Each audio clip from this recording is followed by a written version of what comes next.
सहयोग करें। और साथ ही हमारे संपादक अनुराग ठाकुर जी भी हमारे माननीय अतिथि सरयू राय जी को मंच पर लेकर आए। महोदय, आपका स्वागत है जोहार टॉक्स कार्यक्रम में। हम आग्रह करते हैं कि आप मंच पर आएं।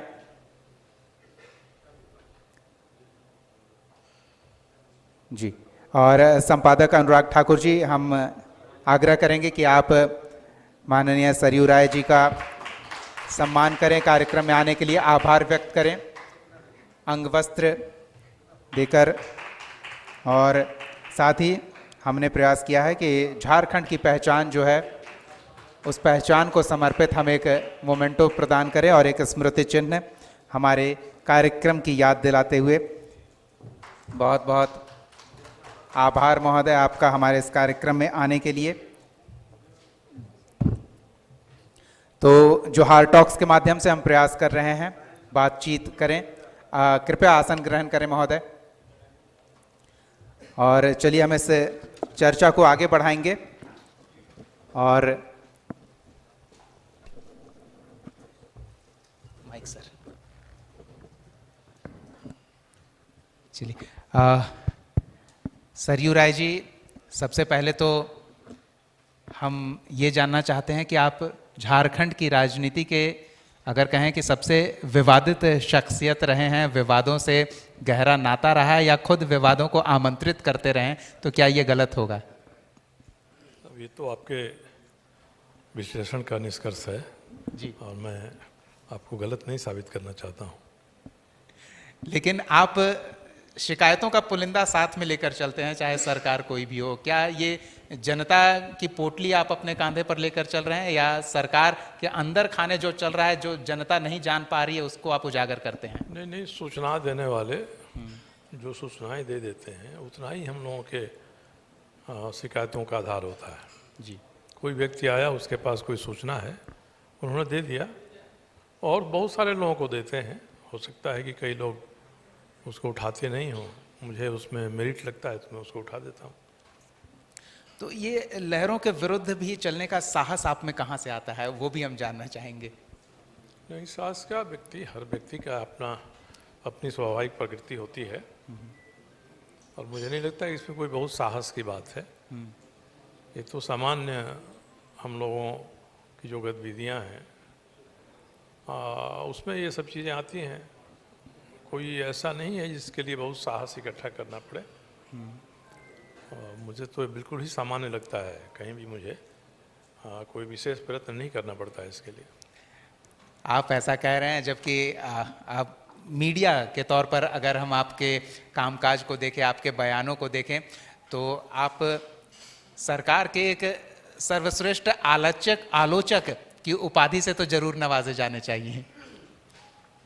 नहीं, आलोचना के लायक विषय वस्तु कहीं दिखाई पड़ती है तो मैं उससे मुंह नहीं मोड़ता हूँ। जी, मैं तो समझता हूँ कि बहुत सारी जानकारियाँ और मिलती तो हम उनको और उठाते। मेरे पास कोई सूचना आती है तो मैं पहले उसको ठोक ठेठा के देखता हूँ, उस पर होमवर्क करता हूँ, उसकी पड़ताल करता हूँ, और उसमें गंभीरता नज़र आती है तो मैं सरकार का ही ध्यान उसकी ओर आकृष्ट करता हूँ। और सरकार की इसे आलोचना कहिए या सरकार को सुझाव कहिए, मैं तो उनसे ही कहता हूँ कि भाई आपके यहाँ ये गलतियाँ गड़बड़ियाँ हो रही हैं, आप इसको ठीक करिए। नहीं ठीक करते हैं तो कई बार उठाने के बाद लगता है कि इस मामले को मैं सरकार की आलोचना के रूप में आगे बढ़ा रहा हूँ। सरयू राय जी, आप तब से सक्रिय रहे हैं समाज सेवा के क्षेत्र में जब हम बिहार का हिस्सा हुआ करते थे। एक उद्देश्य के साथ हमारी नई सीमाएं बनी, हमने एक नई पहचान हासिल की। क्या लगता है कि उस पहचान के लिए हमें जो करना चाहिए था, जो किया जाना चाहिए था, वो हो पा रहा है? देखिए, बहुत सारी चीज़ें समय पर और जो करने वाले हैं जी, उनके विवेक पर निर्भर करता है। हर आदमी चाहता है कि मैं बेहतर से बेहतर करूं। जी, अगर किसी के पास दूरदृष्टि है, सही दृष्टिकोण है, तो उसके काम को सही आंका जाता है। इसलिए ऐसा नहीं है कि कोई आदमी गलत कर रहा है तो ठान के आए कि नहीं चलो मैं सरकार में जाऊंगा तो गलती करूंगा। परिस्थितियां ऐसी होती हैं कि वह जो निर्णय लेता है वो निर्णय सही नहीं साबित होता है। इसलिए मैं हमेशा कहता हूं कि आपने कोई निर्णय लिया या राजनीति में है, गलतियां संभव हैं, गलती हो सकती है आपसे जी। पर कोई गलती को इशारा करता है तो गलती को सुधार लेना चाहिए। इशारा करने के बावजूद गलती पर ही टिके रहने से ही भ्रष्टाचार की बात आगे आती है। इसलिए किसी की नीयत पर संदेह करना मुनासिब नहीं होगा। समय संदर्भ में उसका जो विवेक है वह विवेक किस रूप में समस्याओं को आंकता है, उसके सामने आए गए विषय वस्तु को आंकता है, इसके आधार पर ही उसके बारे में धारणा बनती है। और जनता के विवेक का क्या? क्योंकि अगर कोई जनप्रतिनिधि जनता चुनती है तो एक सामूहिक विवेक के साथ चुनती है, ये भरोसा करके कि फला व्यक्ति या फला समूह हमसे कुछ वादे कर रहा है, उन वादों को वो पूरा करेगा। तो उस विवेक का क्या कहेंगे? देखिए, जब चुनाव आते हैं और कोई व्यक्ति जीत जाता है तो कहा जाता है कि जो जीता वो सिकंदर। जी। जो जीत गया तो हम मानते हैं कि वो पूरे क्षेत्र का प्रतिनिधित्व करता है, मगर उसको जो समर्थन मिलता है कोई ज़रूरी नहीं है कि अधिकतम लोगों का समर्थन मिला हो। जितने लोग चुनाव में खड़े हैं उसमें जिसको सबसे अधिक वोट मिल जाता है वो जीत जाता है। और चुनाव के समय तो एक विचित्र माहौल रहता है। जी। कोई ऐसा नहीं है कि जनता बहुत मीन मेख निकाल कर या बहुत चिंतन विश्लेषण करके करती है, व्यक्तियों का आकलन करती है। और आम तौर पे जो समर्थक वर्ग होते हैं वो अपनी एक धारणा स्थिर किए हुए रहते हैं। और जो व्यक्ति चुनाव जीतता है उसने जो लोगों से कहा है करेंगे, वह भी पूरे क्षेत्र से संबंधित नहीं होता है। हम लोग आकलन कर लेते हैं कि भाई हम चुनाव में खड़े हैं जी। तो कहाँ से हमको वोट मिलेगा, कहाँ से नहीं मिलेगा, कौन समूह या कौन व्यक्ति हमारे पक्ष में है, कौन नहीं है। तो इसके आधार पर ही रणनीति के तौर पे ही चुनाव जीता जाता है। ऐसा नहीं है कि बड़ी निरपेक्ष तरीके से जनता किसी उम्मीदवार को देख कर या किसी को दल को देखकर वोट देती है। हाँ, कुछ क्षेत्र ऐसे हैं जहाँ इसका महत्व होता है और लोग महसूस करते हैं कि इस तरह की सोच करने वाली पार्टी का उम्मीदवार जीतना चाहिए। जी। तो जो पार्टियों से होते हैं, पार्टी का अपना वोट बैंक है, वो तो उनको मिलता ही मिलता है। बाकी उनके व्यक्तित्व या कर्तृत्व के आधार पर जो समर्थन मिलता है मिल जाता है। मगर जब कोई व्यक्ति जीत जाता है चुनाव तो सबका विधायक का सबका सांसद हो जाता है। उसको अधिकतम करने का प्रयास करना चाहिए और उसमें कोई भेदभाव करना मुनासिब नहीं होता है। हाँ, ज़रूर है कि जो हम लोगों से नज़दीक हैं, जिन्होंने हमको समर्थन किया है, उसके बारे में विशेष ध्यान रहता है। मगर आम तौर पे बहुत कम ऐसी समस्याएं आती हैं जो व्यक्तिपरक होती हैं। जी। अधिकांश समस्याएं वस्तुपरक होती हैं। चुनाव जीतने के बाद हम लोगों का जो दायित्व है वह दायित्व पूरे समाज के कामों को करने का दायित्व है और अधिकांश काम वही होते हैं, उसी प्रकार के होते हैं। अब उसमें प्राथमिकताएं जरूर निर्धारित करते हैं और प्राथमिकताएं निर्धारित करने में जो समूह हम लोगों का समर्थक है उसके बारे में कोई विशेष दृष्टिकोण रहता है। चलिए, तो इस नज़र से शायद ही किसी ने देखा होगा कि किस तरह से समाज अपना प्रतिनिधि चुनता है और फिर प्रतिनिधि अपने दायित्वों का किस तरह से निर्वहन करता है। दर्शक दीर्घा में कुछ लोग हैं, शायद कुछ पूछना चाहते हैं। जी। सरयू राय जी, नमस्ते आपको।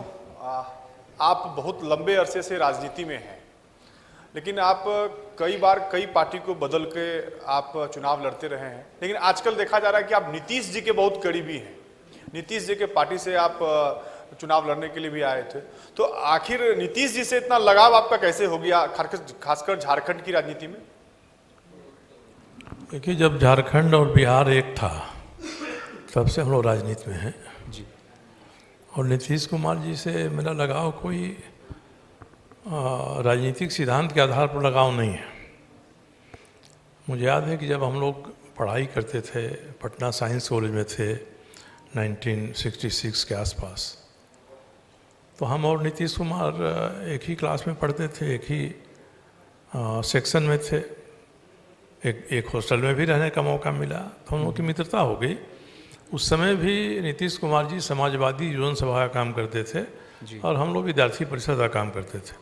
सैद्धांतिक मतभेद रहता था, इसके बावजूद एक व्यक्तिगत संबंध बना, वो आज तक नहीं हो रहा है। व्यक्तिगत स्तर पर हम लोग की मित्रता वैसे ही है, कभी भी इसमें हम लोगों के राजनीतिक उद्देश्य या राजनीतिक रणनीति कहीं भी इसमें बाधक नहीं बनी। और नीतीश कुमार जी की पार्टी में तो मैं 6 महीना पहले गया चुनाव के से, उसके पहले तो मैं निर्दलीय था, उसके पहले भारतीय जनता पार्टी के साथ था जी। तो समय के साथ साथ कई स्थितियां ऐसी बनती हैं जब व्यक्ति निर्णय लेता है, वो निर्णय उस व्यक्ति के हिसाब से तो सही होता है और आकलन करने वालों के हिसाब से भी उतना ही सही होगा ये नहीं कहा जा सकता है। तो ऐसी स्थिति में जब भी निर्णय लेने का मौका आया मैंने निर्णय लिया, निर्दलीय रहा। नीतीश जी ने कहा कि आप अकेले भटक रहे हैं, इससे अच्छा है हमारे साथ आ जाइए, हम लोग मित्र हैं और हम भी अब एनडीए में आ गए हैं।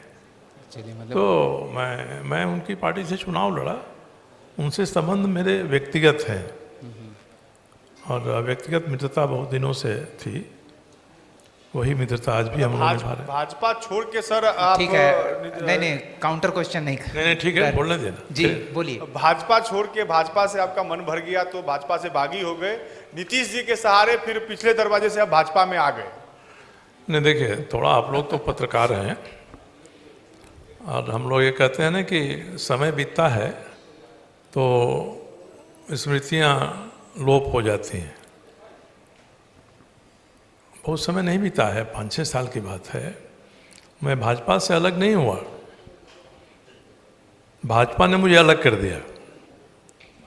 जो भी जानते हैं, मैंने तो ये कहा था भाजपा से कि भाई लंबे समय से मैं आरएसएस बीजेपी के साथ रहा हूँ और मैं जानता हूँ अभी कार्यशैली क्या है, कार्य संस्कृति क्या है, अनुशासन क्या है। मैंने उनसे इतना ही कहा था कि सरकार में रहते हुए अगर रघुवर दास जी मुख्यमंत्री थे, उनसे मेरे मतभेद हुए, उन्होंने ठान लिया कि मुझे टिकट नहीं लेने देंगे, तो मैंने तो पार्टी के लोगों से रांची में भी दिल्ली में भी जाकर कहा कि अगर आप मुझे विधानसभा का टिकट नहीं देना चाहते हैं तो आप मुझे बता दीजिए, मैं खुद ही खड़ा हुए कह दूंगा कि अब मैं चुनाव नहीं लड़ूंगा, बहुत हो गया, बहुत दिन राजनीति किया, अब हम लोग चुनावी राजनीति से अलग हो रहे हैं। मैं ये कहते रहा, मगर लोगों ने कहा कि नहीं ऐसा कैसे होगा, एक आदमी का नहीं चलता है, पार्टी है, सामूहिक नेतृत्व है, सब मिलकर निर्णय करते हैं, आपको नहीं टिकट मिलेगा तो किसको मिलेगा। तो मैं तो पार्लियामेंट्री रोड बैठी तो उसके एक एक निर्णय पर मैं जाए कहता था कि आज भी तो बता दीजिए, मगर पहली लिस्ट, दूसरी लिस्ट, तीसरी लिस्ट, चौथी लिस्ट जारी हुई पार्टी की, उसमें भी कोई निर्णय नहीं हुआ, ना कहा ना कहा। एक दिन के बाद नॉमिनेशन का लास्ट डे था, तो मैंने कहा कि भाई आप लोग मेरे साथ छल कर रहे हैं कि नॉमिनेशन का डेट बीत जाएगा तो करेंगे क्या करेंगे। तब मैंने तय किया कि जिस व्यक्ति के कारण ये स्थिति पैदा हुई है, मैं उनके खिलाफ उनके चुनाव क्षेत्र में जाकर निर्दलीय चुनाव लड़ूंगा।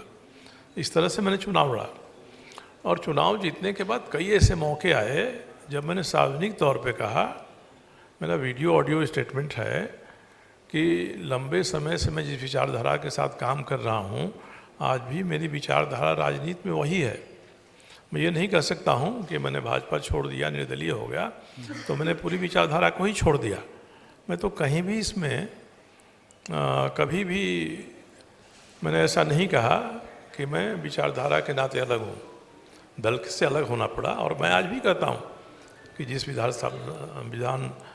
विचारधारा के साथ राजनीति में मेरा प्रशिक्षण हुआ, हमने लंबे समय तक काम किया, अब वो मैं उनके साथ नहीं हूँ तो मैं कह दूँ कि वो खराब है, गलत है, अलग हो गया, सब हो गया जी। मैं तो आज भी उसी के साथ जीता हूँ। नीतीश जी ने मुझसे कहा व्यक्तिगत मित्र के नाते कि आ जाइए मेरे साथ आइए, मैं चला गया और चला गया। वैसे भी मैं नहीं जाता तभी मैं चुनाव लड़ता ही वहाँ से। बिल्कुल, दल के प्रति जो भी समर्पण, और जनता के चुनाव प्रति में तो समर्पण मेरा सबों ने, हेमंत जी ने मेरा समर्थन किया, सुदेश महतो ने किया, नीतीश जी ने भी किया, लालू जी ने किया। सबसे बढ़कर मैं निर्दलीय चुनाव लड़ रहा था तो लालू जी, हेमंत जी, इन सब लोगों ने मेरा समर्थन किया, उनके पार्टी का उम्मीदवार रहते हुए मेरा समर्थन किया। चलिए, सियासत के विभिन्न विचारधाराओं का आप संगम हैं, क्योंकि आप जनता की सेवा के प्रति समर्पित हैं, इसलिए कोई विरोधी नहीं मिलता है आपका, भले ही आप सबके विरोध में आवाज़ मुकर करते रहते हैं। हमारी कामना है कि आप लंबी सियासी पारी खेलें और आभार व्यक्त करते हैं। बहुत बहुत धन्यवाद हमारे मंच पर आने के लिए। और हम चाहेंगे कि आपके हाथों समाज के क्षेत्र में उत्कृष्ट कार्य करने वाले हमारे कुछ अतिथियों का सम्मान हो जाए, तो हमारे सहयोगी थोड़ा सहयोग करें। और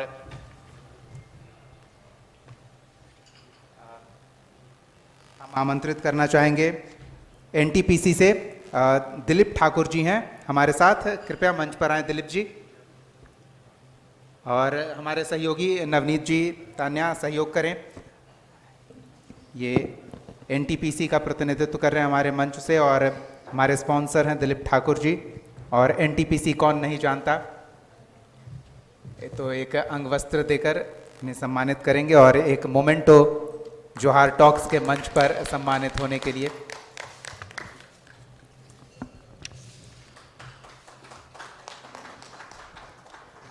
बहुत बहुत धन्यवाद माननीय, आभार आपका हमारे कार्यक्रम में आने के लिए। जी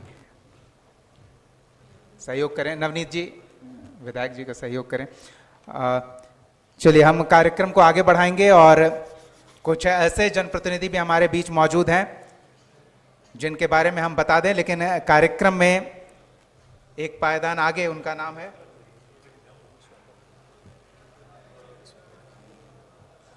तो हम चाहेंगे हमारे संपादक महोदय कृपया आएं और हमारे बीच माननीय मंत्री इरफान अंसारी जी हैं, तो इरफान जी को मंच पर लेकर आएं और हम इस कार्यक्रम में उनका सम्मान करते हैं।